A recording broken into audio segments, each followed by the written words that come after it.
勉強やめたい。脳みそ爆発から合格へ。おお、脳みそ爆発すんまい。勉強辛すぎてもう全部投げ出したいって。その魂の叫び、コメントで吐き出しな。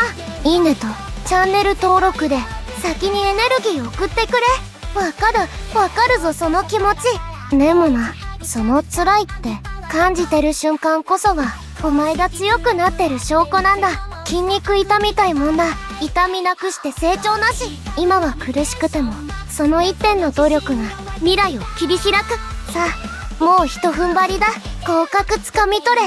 オス。